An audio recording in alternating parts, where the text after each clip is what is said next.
In school, they told me that I was too tall and boys wouldn't like me. They even called me an ostrich because of my long legs. Not exactly a confidence booster.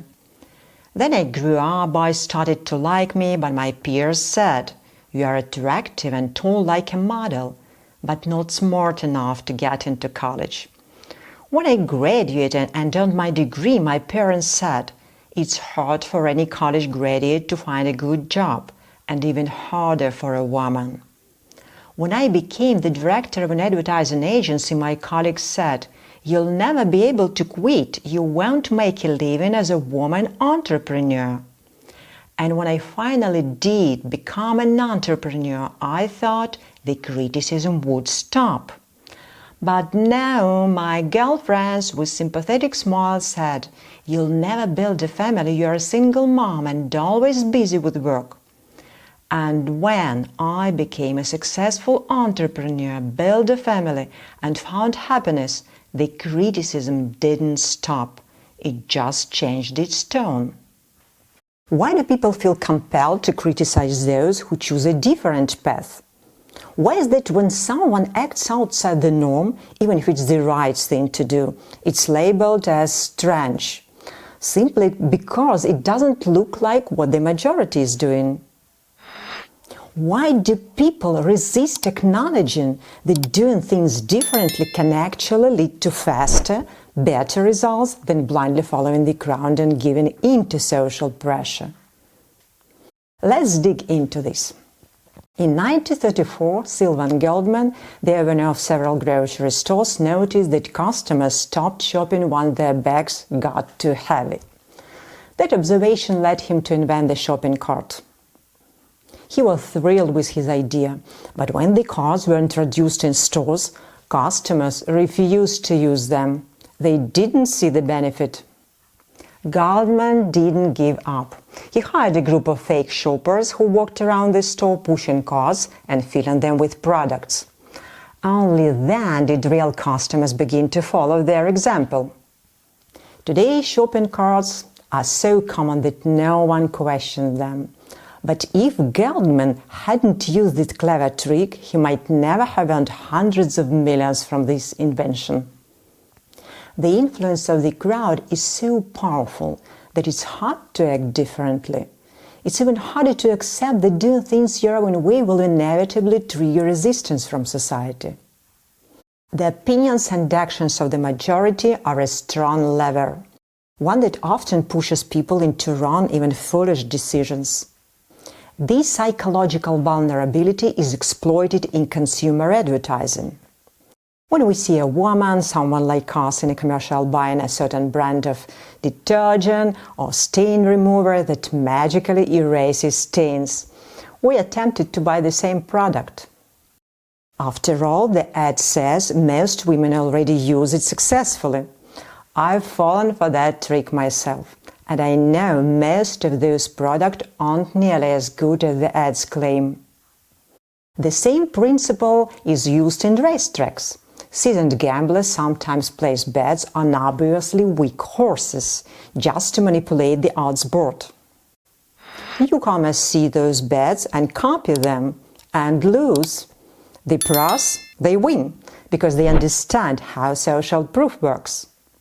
That's why it's so hard to attract customers to a newly opened boutique, whether it sells clothes, bags, toys, or anything else. People are used to shopping in big stores. They go where the crowds go. So how do you attract them? What's special about your product? I sometimes visit high-end clothing boutiques, and I often get the feeling that some of the wealthy shoppers aren't real customers at all, but hired by the store owners to create the illusion of a smart purchase for those who walk in and hesitate to buy expensive items. Social proof drives retail sales. Customers are influenced by many factors: store location, windows displays, how the salesperson greets them. Have you ever gone to the mall for one item and ended up buying something completely different? Do you know why that happened? Share your experience in the comments. I know for a fact that most shoppers head towards stores that are already crowded. Familiar brands pull you in even when their product quality is questionable. In malls, it's hard not to succumb to the pressure of social influence. That's why I prefer to choose my products online first. Then I go to the store to see them in person. That way, my decision isn't swayed by salespeople or other shoppers. I hope you do the same. Let me share a quick masterclass for luxury retail salespeople. In our stores, we train staff to mention our regular clients, well-known public figures in our country. During a conversation with a potential new customer, we casually recall an interesting story involving our famous client Anne.